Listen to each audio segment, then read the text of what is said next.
October जून मध्ये येते आंबा. म्हणजे झाड आता उत्पन्नाचं सांगायचं आम्ही लावण्यात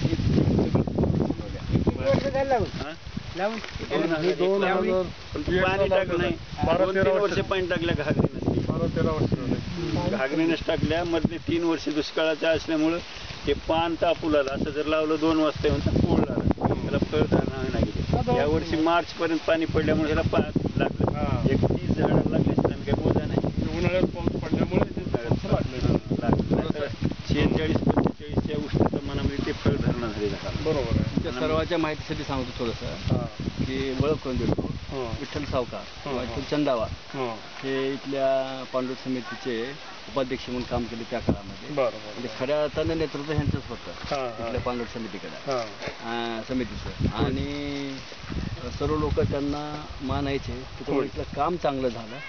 त्याच काळामध्ये ही झाडं लावलेली आहेत ह्यांच्याच योजनेत लावली. आणि पण कसं काम करणाऱ्यानं करू शकतंय. आता याने फार मनावर घेतलं, स्वतःच्या शेतात त्यांनी हे असं केलं. बाकीच्या लोकांनी लावलं पण जितके डेव्हलप हे करू शकले जवळजवळ 5,000 झाड लागत होतं. असं जांभळ, दुसरी झाड आंबा, डाळी बांधले. लोक काय केले ते खड्डे खाल्ले सोडून दिले. ते खड्ड्याला मी थोडं केलं नाही. ते खड्डे केल्यानंतर 40 ट्रॅक्टर मोरून निघाला होता. रोडला 40 ट्रॅक्टर मोरून विकलो. 5 ट्रॅक्टर गाळा हे आणलं हुताची माती, 5 ट्रॅक्टर पांढरी माती, 5-6 ट्रॅक्टर शेत आणून काय केलं आधी कसपट टाकायचं, त्याच्यावर मुरुम टाकायचं, पुन्हा शेण असे टोपलेच लाईन धरायचं. त्याला सांगायचं की आता पांढऱ्या मातीची टाक म्हणलं की 5-6 टोपले पांढऱ्या मातीचे, त्याच्यावर हुताची माती टाकायचं 5-6 टोपले, त्याच्यानंतर काळी माती टाकायचं. एकदा सुरू केलं काय ढिग जागजागी टाकल्या होत्या आम्ही. त्या माणसाला सांगितलेलं की असं करतो खड्डे म्हणजे थर घातलं. त्याच्यामुळे हे झाड 5-6 वर्षामध्ये एवढे वाढले. मग हे सगळं करण्यासाठी खर्च शासनाने दिला का तुम्ही? शासनाने दिला होता. नाही. बरं. पुन्हा दिले नाहीत खड्डे झाड. हे झाड आणलेले जर रोप बरोबर लागलं आम्हाला. तरी 10 वेळेस जो कार्यक्रम आहे हा कार्यक्रम तुमच्यासारख्या शासनाचा नव्हता. त्याने स्वतःहून हा कार्यक्रम मागून घेतला आणि मग शासनाचं ते ग्रँट उपलब्ध नव्हतं. त्या काळामध्ये जवळपास वर्षभर इथं बैठका सभा चालू होत्या केकसिंगीमध्ये. आमचं स्वर्गामध्ये काम चालू असताना त्यांनी ते काम पाहिलं. आम्हाला रिक्वेस्ट केली, म्हणजे अशा प्रकारचं काम आम्हाला करायचं. आणि वर्षभर बैठका सभा चालल्या. आणि त्याच्यानंतर शेवटी अफ्रो नावाची एक संस्था आहे.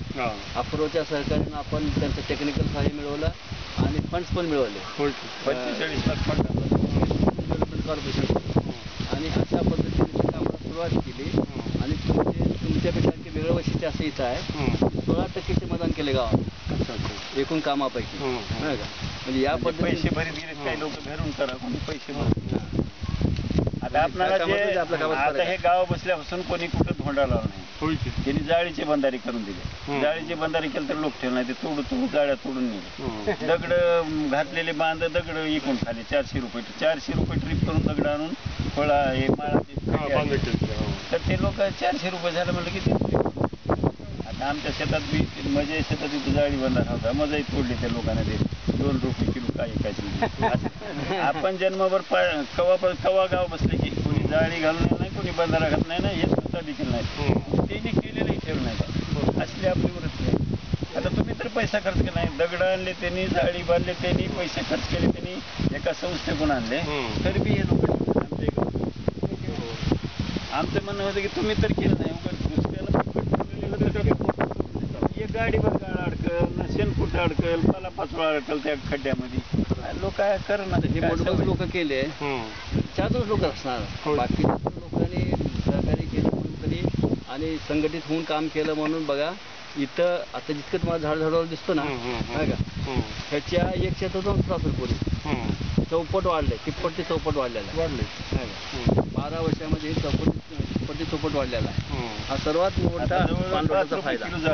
आपल्याला मिळत नसेल, कोणी तोडून नेतं, काही करीत असेल मड्याला आणायचं तर जांभून 500 रुपये क्विंटल ट्रॅक्टरमध्ये टाकून आणावं लागेल. आता हे झाडं जे वाढले तर आता पूर्वी होते झाडं पण पाणी अडल्यामुळे जरा जास्त झाडं अशी बांधतात.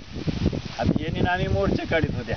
दुष्काळ पडला, काही पडलं, पाणीच नाही, शिवारच गेला ना, मग तुला मोर्चे काढत. हे पुरोगामी विचारत असल्यामुळे आमची यांची दोस्ती. त्यांनी एका कार्यक्रमाला स्वर्गाला बोलले होते मला, साहेब आमचं गाव घ्या की मंजूर होते की नाही, किंवा मंजूर होते की नाही की म्हणले घ्या. तरी मला 2-3 वर्ष मागे लागल्यानंतर आमचं गाव घेतलं. त्याच्यामध्ये आमच्या गावातले लोक काही खराब निघाले. 15 लाख रुपये म्हणजे वापस केलं. 30 लाख खर्च झाला आमच्या गावात. म्हशी घेऊन दिले, म्हशी कोण खावले, फुकट म्हशी घेऊन दिले. त्याच्याकडे काहीच नाही थारा. म्हणजे दूध करून धंदा कामनाचे मीटिंग घेतले, तेला द्यावायच्या त्यांनी म्हशीची घेऊन दिली. आता त्याचा वापर बरोबर आहे ना गावामध्ये. मीटिंग करताना कसं करते, अनुज येतो गप बसते आणि त्यानं फक्त कमिटीवर जाऊन खायला भेटते. खायला कसं मिळेल ह्याच त्याचा वापर करणं, वापर करायचा नाही, त्याच्यातलं खायला कसं भेटते. ज्यानं वापर करतो त्याच्यामुळे ज्या गावात योजना येईल त्या गावात चांगली माणसं जर कुठे केलं तर होऊ शकते. नाही तर ते काय होईना, त्याचं बजेट येऊन बी काही कामाचं नाही, काही नाही.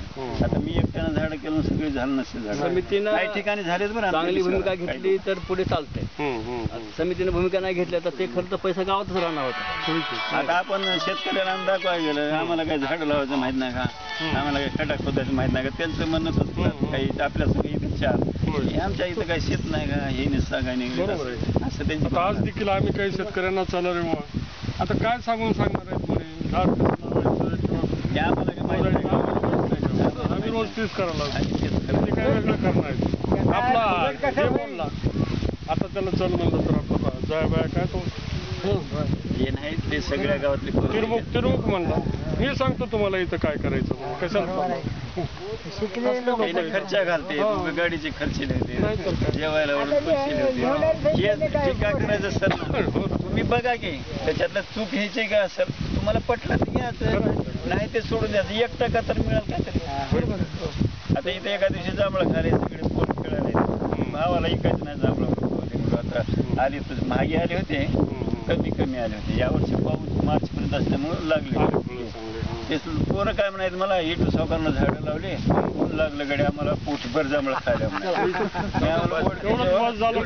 यंदा सर मोकळं सोडलो. आता हे बियाणे आण शेतात लावा 2-2 झाडं, पुढच्या साला मी येऊ दे ना विकून टाकणार आहोत. नुसतं इथंच येतात फुकट तर नाही. आता बिया पडल्यात शेतात येऊन लावा 2-2 झाडं, आपल्या शेतात थांबला. आम्ही 4 भाऊ, 5-6 एकर जमीन वेगळे झाले. 2004ला 16 एकर. आता हे एका जागी असताना झालं.